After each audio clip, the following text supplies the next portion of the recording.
हिस्सा बने हैं और आप सबका मैं हृदय से बहुत बहुत स्वागत करता हूं और मेरा भी आप सबके बीच आना एक बहुत प्रसन्नता का अवसर है।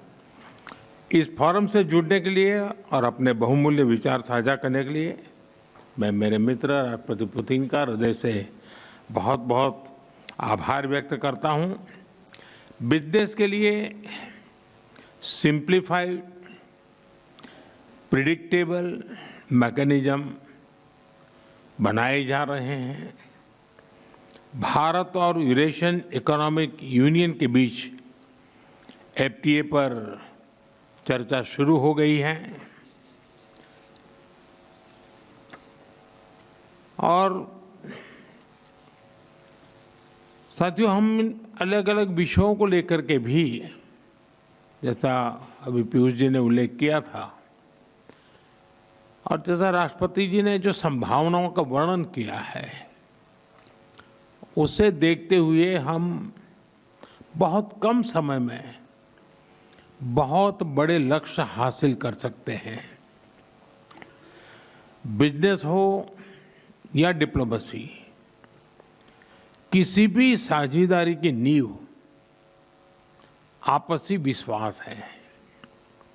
भारत रूस संबंधों की सबसे बड़ी शक्ति यही विश्वास है।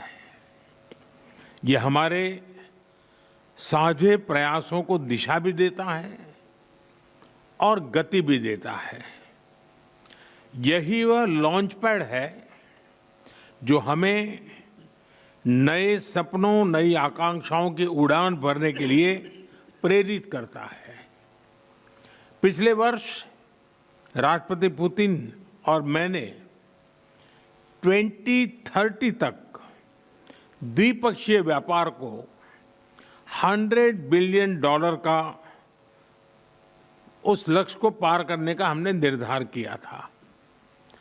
लेकिन कल से मेरी जो राष्ट्रपति पुतिन से बात हो रही है और जिस प्रकार के पोटेंशियल नजर आ रहे हैं, मुझे नहीं लगता कि हमें 2030 तक इंतजार करना पड़ेगा।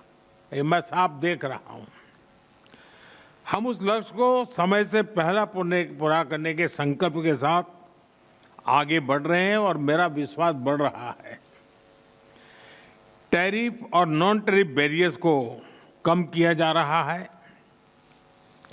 लेकिन साथियों इन प्रयासों की असली शक्ति आप जैसे बिजनेस लीडर्स हैं।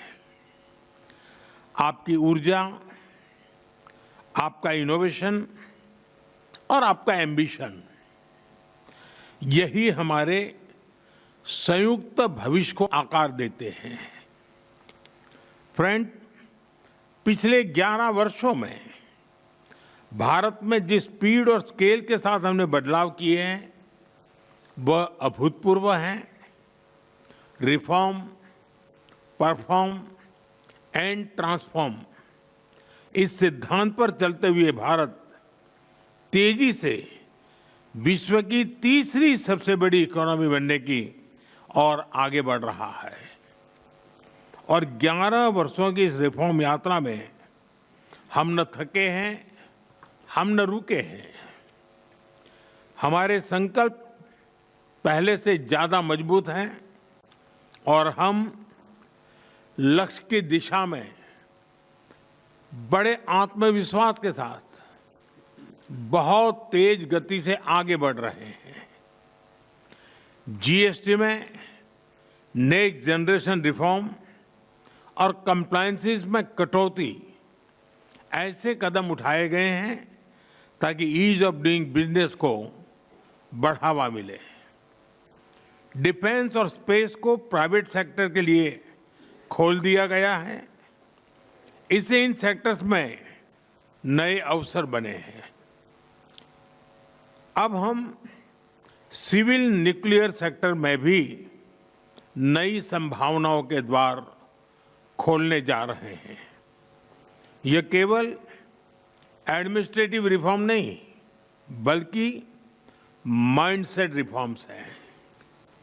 इन रिफॉर्म्स के पीछे एक ही संकल्प है, विकसित भारत। फ्रेंड्स, कल और आज आपके बीच बहुत ही उपयोगी और सार्थक चर्चाएं हुई हैं। मुझे खुशी है कि भारत और रूस के सहयोग के सभी क्षेत्रों का इस बैठक में प्रतिनिधित्व किया गया है। आप सभी के सुझावों और प्रयासों के लिए मैं आपका हार्दिक अभिनंदन करता हूं।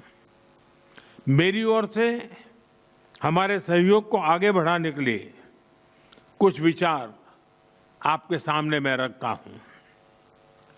पहला, लॉजिस्टिक्स और कनेक्टिविटी के क्षेत्र में आज की बैठक में राष्ट्रपति पुतिन और मैंने हमारे कनेक्टिविटी के पूरे पोटेंशियल को रियलाइज करने पर बल दिया है।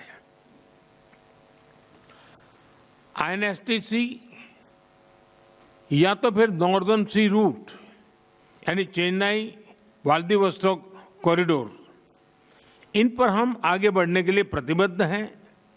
जल्द ही इस दिशा में प्रगति होगी।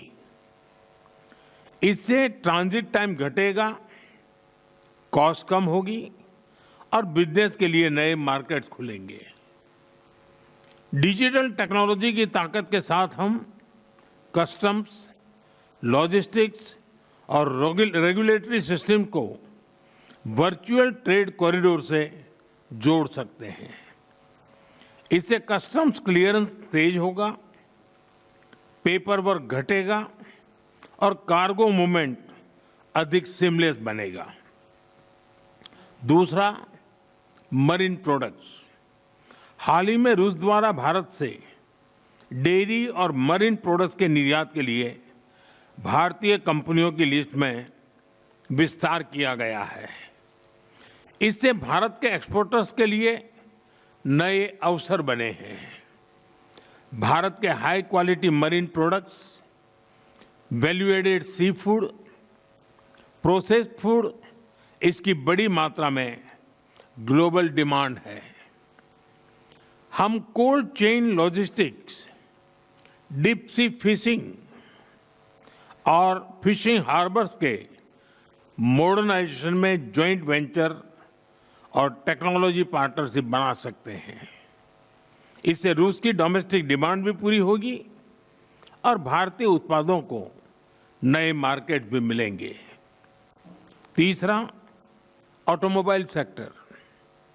Bharat affordable, efficient EVs, two wheelers और सीएनजी मोबिलिटी सॉल्यूशंस में आज ग्लोबल लीडर है। रूस एडवांस मटेरियल का बड़ा प्रोड्यूसर है। हम मिलकर ईवी मैन्युफैक्चरिंग, ऑटोमोटिव कंपोनेंट्स और शेयर्ड मोबिलिटी टेक, इसमें साझेदारी कर सकते हैं। इससे हम न केवल अपनी जरूरतों को पूरा कर सकेंगे, बल्कि ग्लोबल साउथ, विशेषकर अफ्रीका के विकास में भी योगदान दे सकते हैं। चौथा, फार्मा। भारत आज विश्व भर में किफायती मूल्यों पर उच्चतम क्वालिटी की दवाइयां सप्लाई कर रहा है। इसलिए भारत को फार्मेसी ऑफ द वर्ल्ड भी कहा जाता है। हम दोनों मिलकर joint vaccine development, cancer therapies, radio pharmaceuticals और एपीआई सप्लाई चेन में सहयोग कर सकते हैं। नहीं है, हम पूरी मानवता की भलाई सुनिश्चित करना चाहते हैं। इसके लिए ग्लोबल चैलेंज का स्थायी समाधान तैयार करना है। भारत इस यात्रा में रूस के साथ कंधे से कंधा मिलाकर चलने के लिए पूरी तरह से तैयार है। मैं आप सबसे कहना चाहता हूं, come, make in India, partner with India and together let us make for the world. इन्हीं शब्दों के साथ मैं राष्ट्रपति पुतिन और आप सभी का आभार व्यक्त करता हूं। बहुत बहुत धन्यवाद।